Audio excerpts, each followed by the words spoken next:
And that's how they're justifying this law. Enforced with one of these false flags to get to a martial law or something like that, then they can simply come in and take your guns.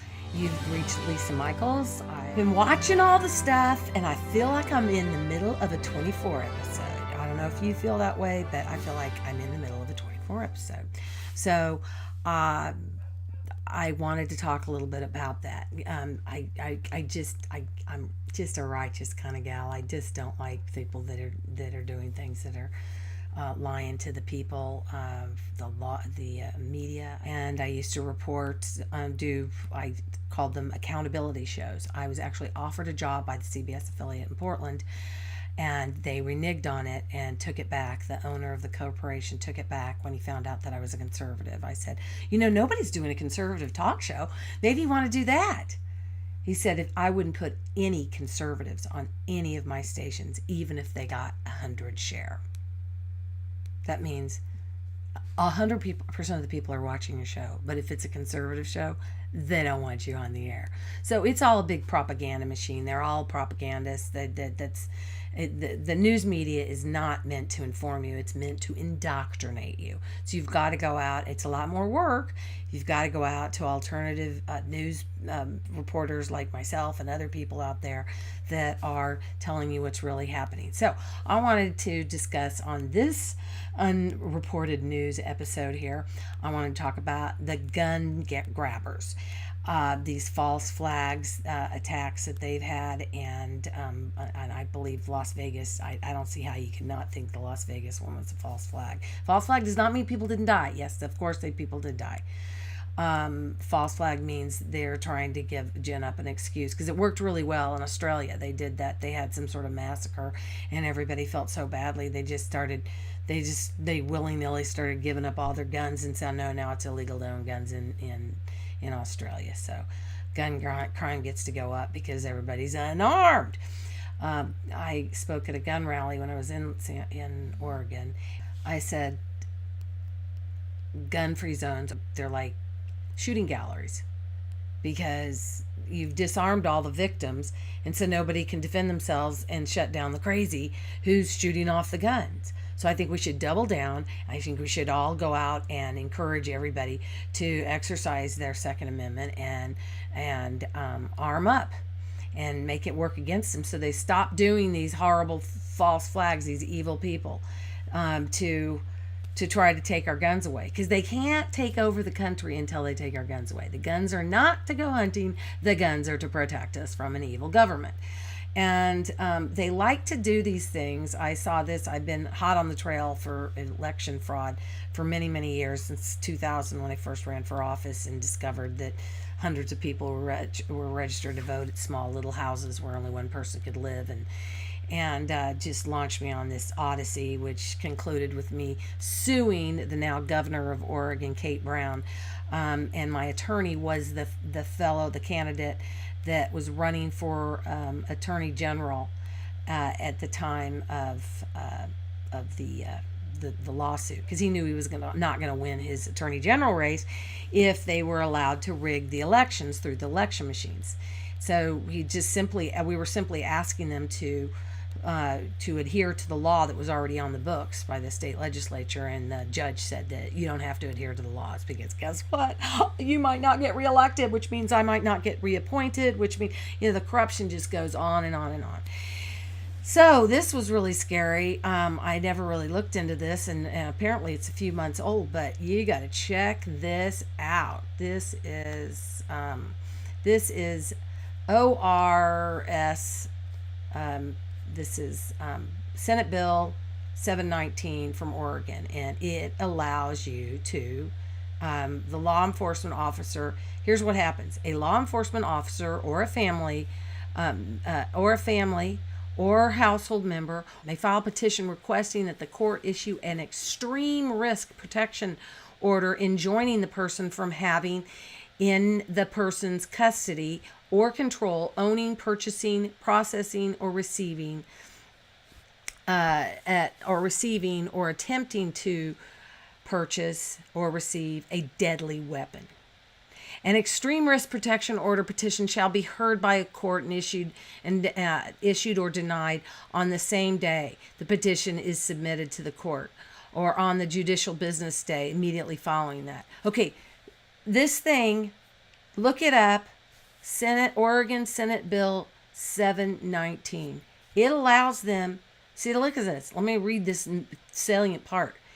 It allows a law enforcement officer, a family member, a household member, so everybody, the law enforcement, to anybody who lives in the same house with the person who they want to disarm, can file an ex parte, which means they ex parte hearing, they get to go right in immediately, like that day, and say, and it's supposedly to stop people from committing suicide. Well, if they don't have a gun, they can always do all sorts. They can jump off a bridge. I mean, there's myriad ways of committing suicide. So we're going to blame one possible one possible means by which somebody would commit suicide, and that's how they're justifying this law. And if they start to issue martial law and force with one of these false flags to get to a martial law or something like that, then they can simply come in and take your guns. And see, in Oregon, they started with we were the first state to have all vote by mail fraud, so that there are no polling places in Oregon.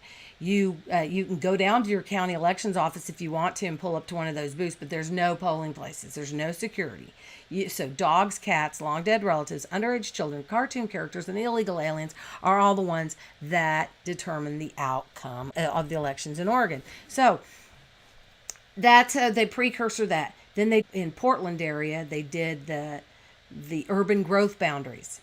All this density, sustainable living, all the Agenda 21, United Nations, all that stuff, where they block everybody up as close as they possibly can. And then you have, my house was about 5 minutes from a really nice farm, a pumpkin patch, because you'll see wall-to-wall houses, townhouses, just right on top of each other, and then pastures and rolling hills, and because they don't let you do it. And then who's going to be the builder that's going to, when they expand it out into some of those fields and make it bigger, and so they can sell more houses, who's the builder that's going to get that prime real estate to build it up? Because they're purposely taking a commodity and limiting it, supply and demand. So they're limiting the supply, so all the prices of the houses go up. Everybody's on top of each other. You open your window and you're looking in your neighbor's next door yard. Anyway, so they do this. That's what they do. Oregon's the testing grounds for a lot of this leftist stuff that they're doing. We got to pay attention to this. I've been thinking long and hard about it, and here's what I think we need to do. It was exposed in this last election through the media, the crazy lying propaganda media, and now since we've gotten the House, the Senate, and the White House, and they're not doing what they promised they do. Well, President Trump's trying to do what he promised to do, but he needs the help of the Republican-controlled Congress, who lied to us. Lie. They said they were going to repeal Obamacare. McCain said he was going to repeal Obamacare. It's how he got reelected. And then he just, in your face. They don't have to live by the same rules that we do. They don't have to follow the same laws. They can do insider trading. They become multimillionaires. So the congressman from Oregon, Blumenauer, became a multimillionaire. The man has never, ever had a real job. He's always been in elected office ever since they got out of college. He spearheaded getting the 18-year-olds to vote, and he's never done. He's a multimillionaire. How does that happen? It happens because they get access to information that allows them to make very shrewd investments, and then they make a fortune. Meanwhile, we would be hauled off to jail for the stuff that they do. So it's as corrupt as, and then I'm convinced they're all being blackmailed or bribed. So we need to get them out. So here's my plan. Okay, go to Conservative Crew. I've got this blog, and we can make this bigger, but I need to get Conservative Crew ambassadors in every state, because we got to get people to find candidates. We need candidates. We need a candidate to run in the Democrat Party. We need a candidate to run in the Republican Party primaries. We're a primary-oriented group, this conservative crew. So we got to find a primary candidates to run in both primaries, regardless of whether or not the incumbent is Republican or Democrat, because they're all crooked. There's a few. I don't think we want to go after Trey Gowdy. Probably don't want to go after Rand Paul. There's, Senator Inhofe. I like him a lot. I've known his family my family's known his family for years. Grew up in there. But there's a few choice ones that we don't want to necessarily go out. But most of them, 95% of the people in Congress, we need to take them out. They're only supposed to be, our founding fathers did not want them to go in there and make themselves multimillionaires and mess over the American people. They wanted them to be represented by somebody in their community. And then they go and relocate into D.C. or New York. They don't actually live in the community. So, Pat Roberts here in Kansas, same thing. Anyway, so we got to find Republicans and Democrat primary candidates to run 2018. Time is of the essence. We got to get going on this. We got to get it right away. Once you get me the name and the information, here's just some of my stuff. I've managed probably 12 political campaigns at this point. So if you want to, I'm a voice talent. There's my email address on conservativecrew.blogspot.com. You can see the stuff. So get a hold of me. Let me know. I need to know the person's, if they've got a Facebook page address, I need to get a picture of the person who's running in the primary. And I'd like to have a quote from them and who they're replacing, who they're running to replace. Very important. The voters don't know who that person is, but they do know who's in there right now. So they need to know who they're replacing. They need to know if they live in the district that person lives in so they can vote against them. Then I'll post it on Conservative Crew.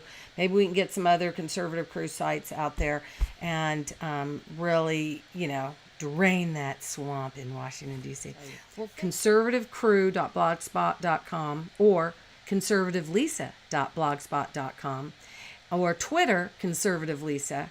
And so follow me. And I've got 4 or 5 YouTube video channels. If you just put in YouTube, Obama not a natural born citizen, and I'm the #1. I've got darker hair. You may not recognize me. I'm sporting some pretend to be Sarah Palin glasses. We're talking 2008, way before Donald Trump decided to get on the bandwagon. I really think he could just end this whole thing by exposing him as a fraudulent president and voiding everything. Because if he's a fraudulent president, he wasn't eligible to be president. I mean, can't they just void all of his laws, all of his Supreme Court justices? I don't know. I'm not a lawyer. Yeah, I haven't even played one on TV. But anyway, so that's it. So try to follow me, and God bless. Have a wonderful day. Take care.